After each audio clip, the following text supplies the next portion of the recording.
moron! Hey, moron! Duh! Look at me! I'm the water boy, dude!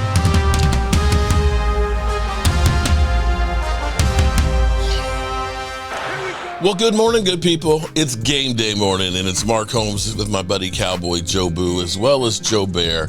And as always, I want to say thank you all for watching, commenting, subscribing, and being part of the Joe Boo Sports Report. Without you guys, as well as you ladies, you know that this literally does not work.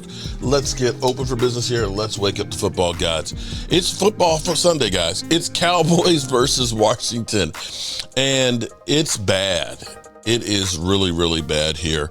We are so beat up. It's kind of crazy. Now, I'm going to tell you a little story here.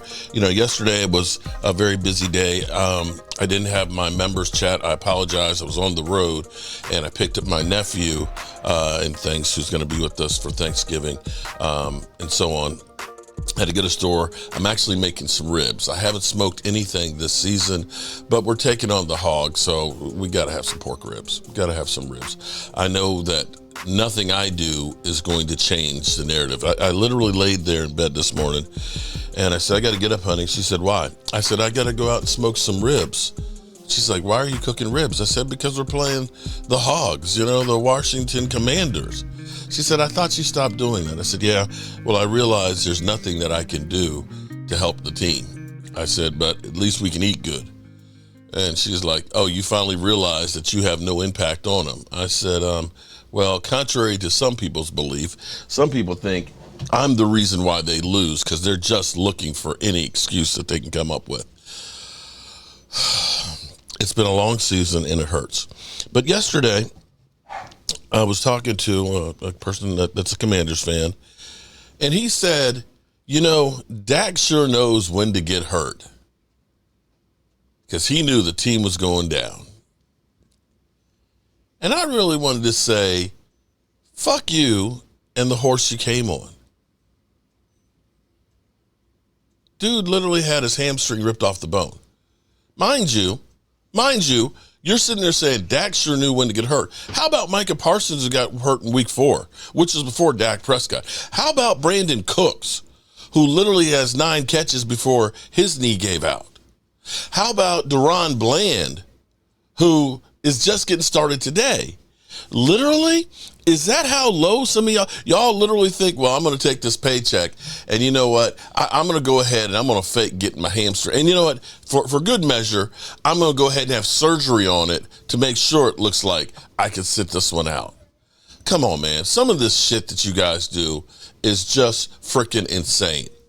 It's insane because nobody wants to be out there more fighting for his team. I don't know why Dak Prescott has love for this team. Because y'all certainly don't have any care or respect or any, y'all have been trying to replace him since day one. Since day one. But for some crazy reason, Dak literally loves being the quarterback of the Dallas Cowboys. Dreamed about it as a kid. And yet people come up with the stupidest shit to trash the man. I don't know how many of you have had your hamstring ripped off the bone. I don't know how many of you have had your thumb broken in 3 places. I don't know how many of you have got your ankle literally severed and still keep showing up for work. It's going to be tough today.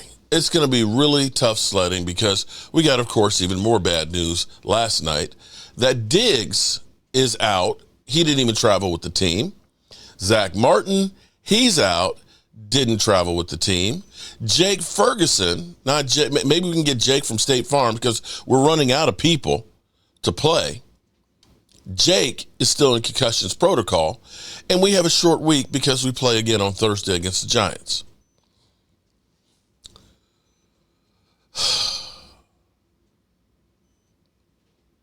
Let me read this. The Dallas Cowboys are running out of targets. The club already down their franchise quarterback, Dak Prescott, for the remaining of the year, has struggled to get the downfield targets involved. CeeDee Lamb was just coming out of his early season funk when Prescott was lost in week 9 and wasn't getting much help. Brandon Cooks had just 9 catches through the first 4 games when he was placed on IR with a knee injury. The scheme has been unable to make Kayvon Turpin a serious inclusion in the offense. More often than not, the development of third-year wideout Jalen Tolbert, second-year man Jalen Brooks, or rookie Ryan Fenoy has been slow. The one guy who's been established, tight end Jake Ferguson, seems to regress from his Pro Bowl 23 season. And this week against the Washington Commanders, they won't even have him, as concussion suffered Monday against Houston will sideline him for for week 12. The third-year man out of Wisconsin caught 71 targets for 761 yards and scored 5 touchdowns at 23. He's failed to reach the end zone so far in 24, disappointing fantasy owners left and right. In his wake, Dallas will turn to second-round pick Luke Schoonmaker, along with Bevan Spain-Ford. Schoonmaker had his finest game as a pro Monday after Ferguson was lost. He's been relegated to an afterthought with Ford unsurpassing his snaps. Schoonmaker saw a career high in 10 targets and set a career high with 56 receiving yards in week 11. And Ford did the same with 4 catches for 42 yards. So, our offensive line, decimated. Our running game, non-existent. Playmakers at wide receivers, only one, but he's nicked up. You're on to your backup quarterback who cannot run, and you're on to your backup tight ends. Did I miss anything? We're in terrible shape right now. And for those out there that are saying that we should tank, well, we have definitely, whether we wanted to or not, we have tanked. We are in the garbage heap. And it's okay. It's okay. We will be okay. This season from here on out is finding guys, getting guys like Schoonmaker and Bevan Spain-Ford playing time. It's about getting these young offensive linemen up to speed and getting some experience. It's about figuring out what kind of defense you want to be and what kind of players you have. And, of course, it's also to figure out if you're going to continue in the same direction with Dak Prescott or try and move on. Now, that was, of course, I am a Dak Prescott. Let me be clear. I am a Dak Prescott fan. But unfortunately, the Cowboys, when they have opportunities, instead of trying to maximize what you get, they end up basically saying they can do it on their own. And that does not work. Doesn't work. I said going into this season, if I'm Dak Prescott, I'm watching to see what they do. What they do. They wanted so badly that Trey Lance would be able to take over. But they finally realized after that last, the preseason, that this dog can't hunt. He is not an acceptable replacement for Dak. And it's so funny to me that here we have a guy that 3 number 1 draft picks were used to draft him. 3 picks were used to draft him. That he's on our roster, but we're talking about, well, let's go get Daniel Jones because he's had such a great career. Let's draft Shedeur Sanders. And see, people keep asking me, who should be the coach next year? Who should be the quarterback? None of those things matter if the Joneses continue to do what they do, which is bargain basement shopping at the last minute. If you're going to F up at full speed. If you're going to sign a journeyman defensive lineman, by all means, at least sign him in the beginning of the offseason, so at least he has OTAs, that he at least has a chance to get in shape. He at least has an opportunity to learn the system instead of waiting until the end of training camp and say, we can just plug him in and make it work. Come on, man. This shit is rigged against the players. As long as Jerry and Stephen Jones are sitting here running it. It doesn't matter if they bring in Bill Belichick and they're the ones that are hiring all the coaches. It doesn't matter if you get Sador Sanders and you're still letting go 25 free agents and figuring you can just replace them all through the draft when you haven't been drafting well. That you look at and say, well, we've got, 6 or 7 guys that move the needle, that sell jerseys, and that's all we need. We don't need to have depth. And this is a prime example of showing you exactly what happens when you can't run the football, when you can't stop the run. You become one-dimensional because you have one playmaker, and you have no depth. You literally become the worst team in football. The experiment, all the data is right there. It's all right there. Now, the question is what are you going to do about it? We know what doesn't work, and we continue to do it year after year for 30 years. No, actually, I will say, hold on.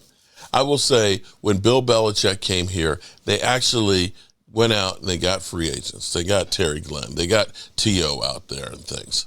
Okay? They had a running game. They got offensive linemen. They actually built a great team that just didn't make it. We lost to the Giants. But after that time, we're going to do more with less. Until the philosophy changes, this is what we're going to have. But I'm going to have DMV is going to come over. I think my daughter's going to come over because she loves my ribs. And I got my nephew here. So we're going to have a game day party. We're going to enjoy watching. We're going to enjoy a football Sunday. We'll watch this game. We'll watch the Eagles tonight. I'll put on some bets for my dad. And we'll continue to have fun. So while we're here, Dallas decisions. Colin Cowherd, should the Cowboys move on from Dak Prescott? Storyline, let me preface it this here too, because you can also look and say that CD is like a $30-some million hit too, right there. So, but both of those have the triggers involved where you can get other cash. The thing is, even as we currently are structured, with the rollover, because the Cowboys aren't going to spend the $21 million they have and the $20 million that they have right there. They've got $41 million without doing anything next year with Dak or CD's contract. And if they end up moving on from somebody like Terrence Steele, they get another $13 million. So money isn't per se solely the equation in here, as Colin Cowherd says that they're hamstrung by. Yes, that contract is quite a bit of money. But you may be, with the advent of having Paramount and Peacock and Netflix and all the gambling, that the NFL salary cap may jump up by another $40 million this year. So as far as having money to spend to get players, they will have plenty if they want to. The problem for the Cowboys is not having the money, it's spending the money. The Cowboys, believe it or not, will be in the best cap space that they've been in forever, because they're actually going to start the offseason with cash. They started last offseason with, I believe, being underwater. They won't be for the first time in forever. But go on, Colin. Hey, so there we are. That's the case. That's the argument to move on from Dak Prescott. Cowboys, could they be a top 3 pick? It's possible. All right, good people, I got to get ready for the game that's starting off in 3 hours. And I will see you guys soon. Peace out.